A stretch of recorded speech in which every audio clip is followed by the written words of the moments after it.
qui élimine les dioxydes de carbone. Et en troisième position, il y a les reins qui éliminent les ions H+ en réabsorbant davantage des bicarbonates. Je vais vous définir aussi quelques petits mots comme pH, c'est défini comme potentiel d'hydrogène. Un acide aussi, un acide est une substance qui libère les ions H+. Tandis qu'une base, une substance qui capte les ions H+. Et dans le corps, le CO2 est considéré comme un acide.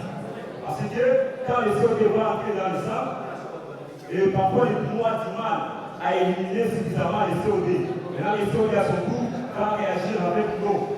Cette réaction que le professeur avait vu là-bas, le CO2 va réagir avec de l'eau pour libérer de l'acide carbonique. Et la présence de cet acide en excès provoque des troubles qui peuvent être de nature respiratoire. Donc il faut savoir que la variation de ces deux molécules, la variation en dioxyde de carbone ou CO2 et la variation du carbonate plutôt, ça provoque ces troubles. Et ces troubles qui peuvent être de nature respiratoire ou soit de nature métabolique.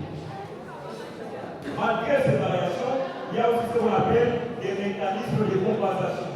Les mécanismes de compensation sont des mécanismes qui cherchent maintenant à équilibrer. Lorsqu'il y a variation, ces mécanismes vont chercher à équilibrer pour qu'il n'y ait pas de troubles. Et il y a des organes qui jouent ce rôle. Il y a par exemple les poumons qui jouent ce rôle dans les troubles métaboliques, ainsi que les reins dans les troubles respiratoires. Pour cette présentation, j'espère que vous avez bien compris par rapport à l'équilibre astro-basique. Maintenant, je vais passer le micro à mon ami Xavier qui va nous parler maintenant des troubles liés à cet équilibre. Merci. Merci beaucoup, monsieur Ali, pour la parole accordée. Bonjour tout le monde. Moi, c'est Hassan Xavier, étudiant de Tunisia. Je vais vous parler de l'acidose et de l'alcalose respiratoire.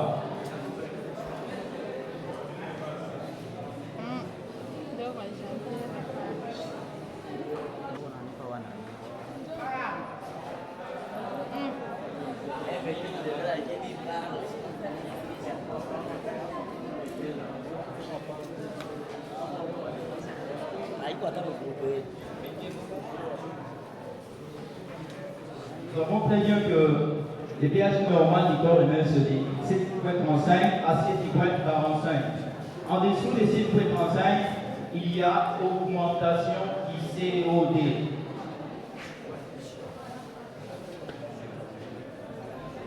Et au-delà de 7,45, il y a diminution du CO2 ou augmentation de la base.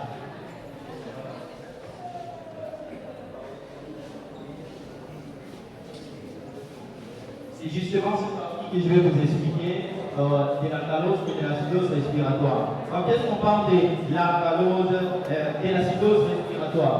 On parle bien sûr de l'acidose respiratoire, c'est quand le pH est en dessous de 7,35. Là, on voit qu'il y a augmentation du CO2 dans les sangs. Vraiment, je commence à vous parler, c'est quoi l'acidose? Peut-être que les autres ont déjà parlé de l'acidose, mais je vais encore répéter.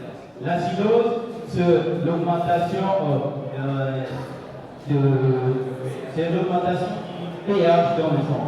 Et l'alcalose, c'est l'augmentation de la base, l'excès de la base dans les fluides corporels, ou encore notamment dans les sangs. Ou l'augmentation du pH.